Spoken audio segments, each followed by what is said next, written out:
আসসালামু আলাইকুম। আশা করি সবাই সুস্থ আছেন। আজকে আমরা যে টপিকস নিয়ে ডিসকাশন করব সেটা হচ্ছে মেডিকেল ইমেজিং এবং মেডিকেল ইমেজিং এর মধ্যে এমআরআই টেকনিকটা নিয়ে আজকে ডিসকাশন করব। তো লেটস আমরা হয়তো জানি মেডিকেল ইমেজিং এর অনেকগুলো মেথড আছে, projection, X-ray, CT scan, nuclear medicine, ultrasound. আমরা অলরেডি লাস্ট ভিডিওতে আল্ট্রাসাউন্ড নিয়ে ডিসকাশন করেছিলাম। আজকে আমরা দেখব এমআরআই এর বেসিক টেকনিকটা কি এবং কিভাবে এমআরআই ইমেজিং টেকনিকটাকে ইউজ করা হয়। আমরা একদম বোঝার সুবিধার জন্য খুবই বেসিক এবং জেনারেলাইজ ডিসকাশন আজকে করার চেষ্টা করব। এমআরআই এর ফুল ফর্ম হচ্ছে ম্যাগনেটিক রেজোন্যান্স ইমেজিং এবং এমআরআই একটা ইমেজিং মেশিন যেটা দিয়ে ইমেজ ক্রিয়েট করা হয়। এটার মধ্যে আসলে ম্যাগনেটিজম, রেডিও ওয়েভ এবং কম্পিউটারের মাধ্যমে বডি স্ট্রাকচারের একটি ইমেজ ক্রিয়েট করা হয়। এমআরআই এর বেসিক ওয়ার্কিং প্রিন্সিপালটা আসলে নিউক্লিয়ার ম্যাগনেটিক রেজোন্যান্সের উপর বা এনএমআর টেকনোলজির উপর বেস করে হয় এবং 1997-এ ফার্স্ট এমআরআইটা এক্সামিন করা হয় হিউম্যান বডিতে। রেমন্ড ভান ডামাডিয়ানকে ফাদার অফ এমআরআই বলা হয়। উনি বেসিক্যালি এমআরআই এর ইনভেন্টর। ম্যাগনেটিক রেজোন্যান্স ইমেজিং উনি ফার্স্ট ইউজ করেছিলেন এবং এমআরআই এর কন্ট্রিবিউশনের জন্য আসলে 1944 থেকে 2003 পর্যন্ত প্রচুর সায়েন্টিস্ট আসলে নোবেল প্রাইজ এর মতো সফিস্টিকেটেড টুলস করে পেয়েছেন। তো আমরা বুঝতেই পারছি এমআরআই আসলে huge amount of research work হয়েছে এবং হিউজ অ্যামাউন্ট অফ ডেভেলপমেন্ট আসলে সমস্যা হয়েছে। এমআরআই এর মাধ্যমে কি কি স্ক্যান করা যায়? Normally brain, tumour, sport injury, vascular abnormalities, even আমাদের চোখ, কান বা আমাদের গলার কোনো ইএনটি প্রবলেম থাকে সেগুলো দেখা যায়, সফট টিস্যু কন্ডিশন দেখা যায়, স্পাইনাল ইনজুরি দেখা যায়। আসলে আমাদের বডির অনেক অর্গান এরিয়া আসলে ডায়াগনোসিস করার জন্য এমআরআই স্ক্যানটা ইউজ করা হয়ে থাকে। কারা এমআরআই স্ক্যান করতে পারবে না? যাদের কার্ডিয়াক পেসমেকার আছে বা যদি কোনো মেটালিক ফরেন বডি থাকে চোখের মধ্যে, তারা বেসিক্যালি এমআরআই স্ক্যান করতে পারে না। যদি ব্রেইন অপারেশনে সার্ডেন ক্লিপস থাকে হেডে, তারাও এমআরআই করতে পারে না। কেউ যদি প্রেগনেন্ট হয় এমআরআই করতে পারে না, অথবা 8 উইকসের মধ্যে কারো যদি সার্জারি হয় তাদেরকে এমআরআই সাজেস্ট করা হয় না। তো এমআরআই করার সময় কিছু প্রিকশন বা কিছু হিস্ট্রি আসলে সেজন্য নেওয়া হয়।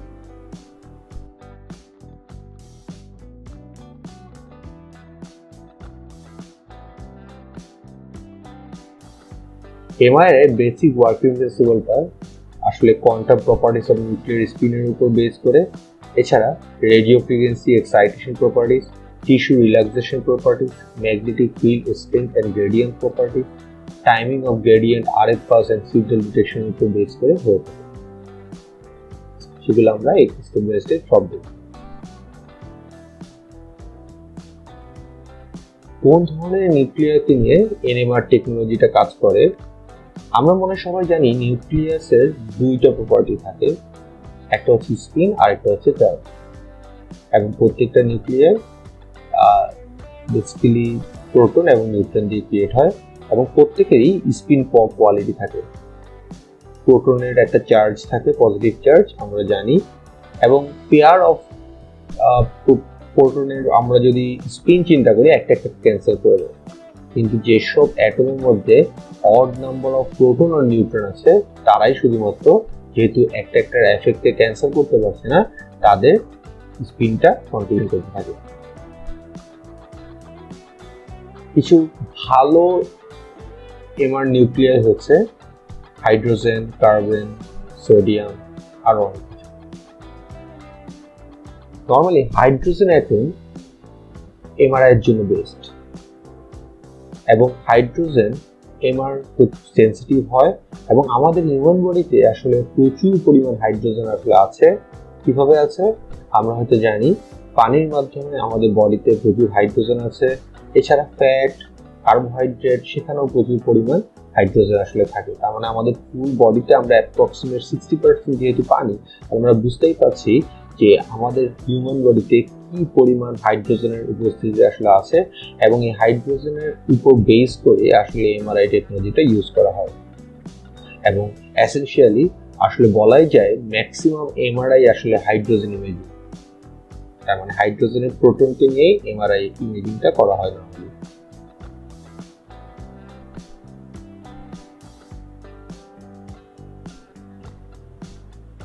নর্মালি যেটা করা হয় সেটা হচ্ছে হাইড্রোজেন নিউক্লিয়াসে হিউজ অ্যামাউন্ট অফ একটা স্ট্রং ম্যাগনেটিক ফিল্ডের বাইরে থেকে স্ক্যানার দিয়ে একটা স্ট্রং ম্যাগনেটিক ফিল্ডের মধ্যে রাখা হয় অ্যালাইনমেন্টের জন্য। দেন একটা সার্টেন রেডিও ফ্রিকোয়েন্সি পালস দেওয়া হয়, যেটা দিয়ে আসলে সে হাইড্রোজেন প্রোটনটার মধ্যে একটা এক্সাইটেশন ক্রিয়েট হয়। দেন যখন সেই ফ্রিকোয়েন্সিটা সরায় নেওয়া হয়, ম্যাগনেটিক ফিল্ডটা সরায় নেওয়া হয়, তখন সে হাইড্রোজেনটা যখন আগের জায়গায় চলে যায় তখন সে এক ধরনের সিগন্যাল এমিট করে। সেই সিগন্যালটা থেকে আসলে ইমেজিংটা নেওয়া হয়। সেই জিনিসটাই আমরা একটু ছবি দিয়ে স্টেপ বাই স্টেপ বোঝার চেষ্টা করি। তাহলে আমরা হয়তো জানি যে হাইড্রোজেন পানির মধ্যেও বন্ড ক্রিয়েট করে থাকে, এবং প্রত্যেকটা ওয়াটার মলিকিউল আবার একটার সাথে একটা হাইড্রোজেন বন্ডের মাধ্যমে কানেক্টেড থাকে। আবার আমাদের যে লিপিড আছে বা ফ্যাটি অ্যাসিড আছে সেগুলোর মধ্যেও আসলে হাইড্রোজেন কার্বনের সাথে কানেক্টেড থাকে। তো তার মানে আমাদের প্রত্যেকটা ফ্যাট বা হাইড্রোজেন, ফ্যাট বা পানি, এগুলোর মধ্যে আসলে প্রচুর পরিমাণ হাইড্রোজেন থাকে, এবং প্রত্যেকটা হাইড্রোজেনের মধ্যে আসলে অবশ্যই একটা পজিটিভ চার্জ প্রোটন আছে।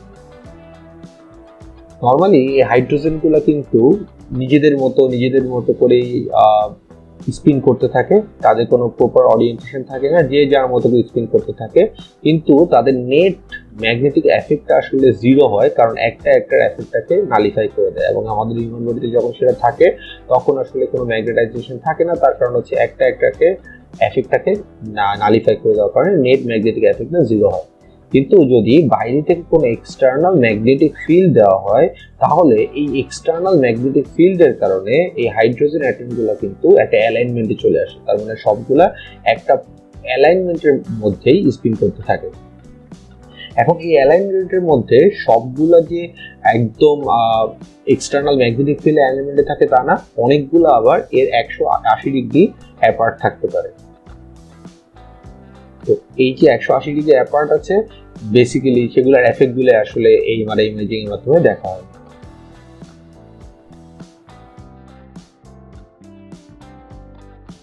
তার মানে ব্যাপারটা আসলে কি? তার মানে ব্যাপারটা হচ্ছে যে আমাদের নর্মালি আমাদের যে হাইড্রোজেন অ্যাটমগুলো আছে সেগুলো একটা স্পিনিং এর মধ্যে থাকে এবং একটা ম্যাগনেটিক ফিল্ড ক্রিয়েট করতে থাকে। কিন্তু এই ম্যাগনেটিক ফিল্ডটা যেহেতু অনেকগুলো হাইড্রোজেন অ্যাটম আছে এবং একটাকে নালিফাই করে, তার কারণে আমাদের হিউম্যান বডিতে এটার নেট এফেক্টটা জিরো হয়। কিন্তু আমরা এক্সটার্নাল ম্যাগনেটিক ফিল্ড দিয়ে এটাকে একটা অ্যালাইনমেন্টে আনতে পারি, এবং সেই অ্যালাইনমেন্টের মধ্যে কিছু ইন ফেজে থাকবে এবং কিছু আউট অফ ফেজ থাকতে পারে। এই ইন ফেজ এবং আউট ফেজ থাকার পর এটা হচ্ছে স্টেপ 2। আমরা যদি এখন একটা এক্সটার্নাল রেডিও ফ্রিকোয়েন্সি পালস এটার মধ্যে দেই, তাহলে রেডিও ফ্রিকোয়েন্সি পালস দিলে যেগুলো আউট ফেজ ছিল সেগুলো কিন্তু এখন এনার্জিটা গেইন করে তারা কিন্তু ইন ফেজে চলে আসতে পারে। তার মানে তারা ইন ফেজে আসতে পারে, 90 ডিগ্রি আসতে পারে, অথবা তাদের এই 180 ডিগ্রি শিফটমেন্টও হতে পারে। তার মানে তাদের মধ্যে একটা ফেজের চেঞ্জ আসবে। তার মানে তারা লোয়ার লেভেল থেকে হায়ার লেভেলে এক্সাইটেশনে চলে যাবে। তার মানে আমরা এক্সটার্নাল রেডিও ফ্রিকোয়েন্সি পাস দিয়ে তাদের মধ্যে কি করলাম, তাদের মধ্যে একটা এনার্জি ক্রিয়েট করলাম, তাদের মধ্যে একটা এনার্জি দেওয়ার চেষ্টা করলাম। এবার যদি তাদের মধ্যে থেকে এই এক্সটার্নাল রেডিও ফ্রিকোয়েন্সিটা অফ করে দেওয়া হয়, তাহলে যেই অ্যাটমগুলা এক্সটার্নাল এনার্জির মাধ্যমে হায়ার এনার্জি লেভেলে চলে গেছিল, তারা কিন্তু এখন সেই এনার্জিটাকে এমিট করে দিয়ে আবার তাদের নর্মাল পজিশনে চলে আসবে। এবং তারা যখন এই এনার্জিটাকে এমিট করছে, তখন যে সিগন্যালটা বের হয়ে আসছে, এই সিগন্যালটাকেই আসলে একটা রিসিভারের মাধ্যমে ডিটেক্ট করে ইমেজিংটা করা হয়। তার মানে আমরা বুঝতেই পারছি, আমরা যে রেডিও ফ্রিকোয়েন্সি পালসটা দিলাম সেটার কারণে তারা যে হায়ার লেভেল এনার্জিতে চলে গেল, সেটা আবার যখন আমরা রেডিও ফ্রিকোয়েন্সি পালসটা বন্ধ করে দিলাম, তারা যখন হায়ার থেকে লোয়ার লেভেল এনার্জি লেভেলে চলে আসলো, আসার সময় তারা যখন একটা এনার্জি এমিট করলো, সেই এনার্জি থেকে আমরা আসলে আমাদের ইমেজিংটা করতে পারি। এই টোটাল স্টেপগুলোকে কয়েকটা ভাগে ভাগ করা হয়। ফার্স্ট হচ্ছে এক্সাইটেশন, তার মানে আমরা যখন এক্সটার্নাল ম্যাগনেটিক ফিল্ড দিয়ে এগুলাকে একটা অ্যালাইনমেন্টে রাখলাম, তারপর সেটাকে মধ্যে যখন আমরা একটা রেডিও ফ্রিকোয়েন্সি পালস দিলাম, তখন তারা সেই কিছু অ্যামাউন্ট অফ অ্যাটম সেটাকে সেই এনার্জিটাকে স্টোর করে বা সেই এনার্জিটাকে অ্যাবজর্ব করে তারা একটা রেজোনেন্স ক্রিয়েট হলো এবং তারা একটা তাদের মধ্যে একটা ফেজ শিফট আসলো, এটাকে বলা হচ্ছে রেজোনেন্ট। অ্যান্ড দেন যখন আরএফ পালসটা বন্ধ করে দেওয়া হলো, তখন তারা আবার আগের জায়গায় ব্যাক করে ফেললো, এটাকে বলা হচ্ছে রিল্যাক্সেশন। এবং এই যে ব্যাক করে তার আগের জায়গায় চলে আসলো, এক্স ওয়াই জেড এক্সিস বরাবর তাদের রিল্যাক্সেশন স্পিডটাকে T1 T2 দিয়ে রিপ্রেজেন্ট করা হয়।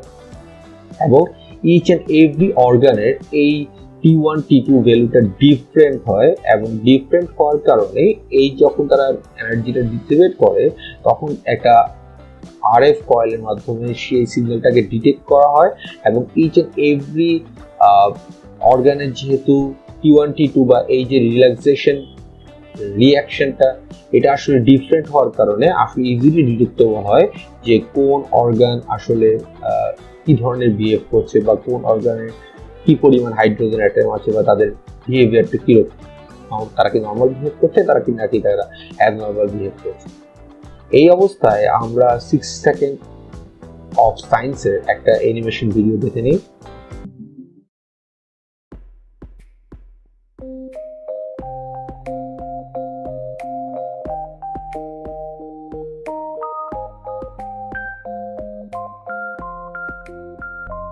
MRIs use protons, which are abundant in the human body.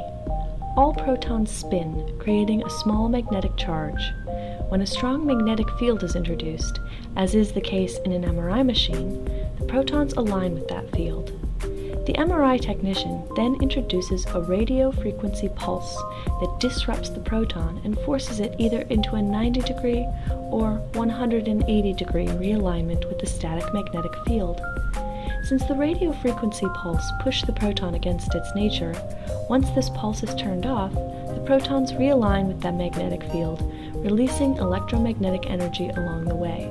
The MRI is able to detect this energy and is able to differentiate various tissues based on how quickly they release energy after the pulse is turned off.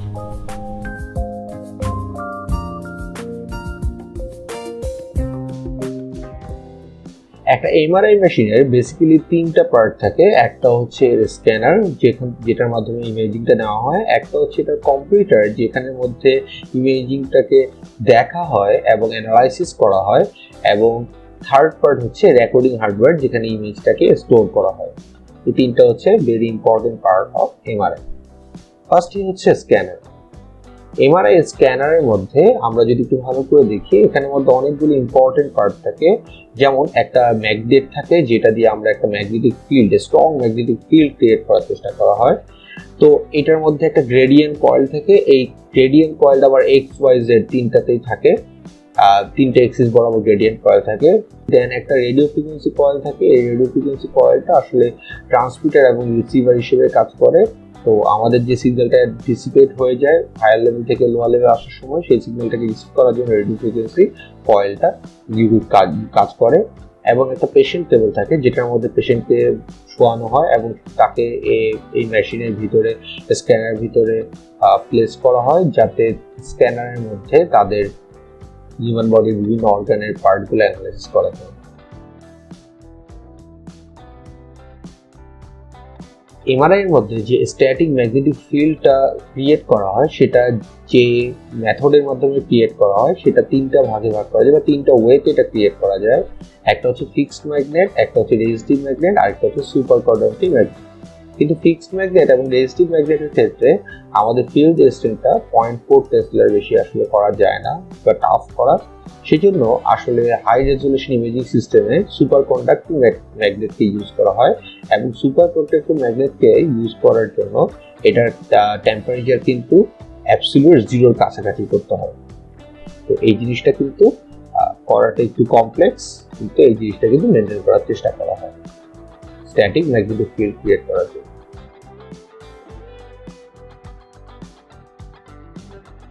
Gradient coals basically আমাদের main magnetic ফিল্ডের মধ্যে কোনো delivered variation আনার জন্য use করা হয় এবং gradient magnetic field আসলে বেসিক্যালি এক্স ওয়াই জেড তিনটা প্লেনেই থাকে এবং আমাদের যে ইমেজটা আছে এই ইমেজটাকে অনেকগুলো ছোট ছোট ভাগে ভাগ করার জন্য এই গ্রেডিয়েন্ট ম্যাগনেটিক কয়েলগুলো বা ম্যাগনেটিক ফিল্ডটাকে ইউজ করা হয়।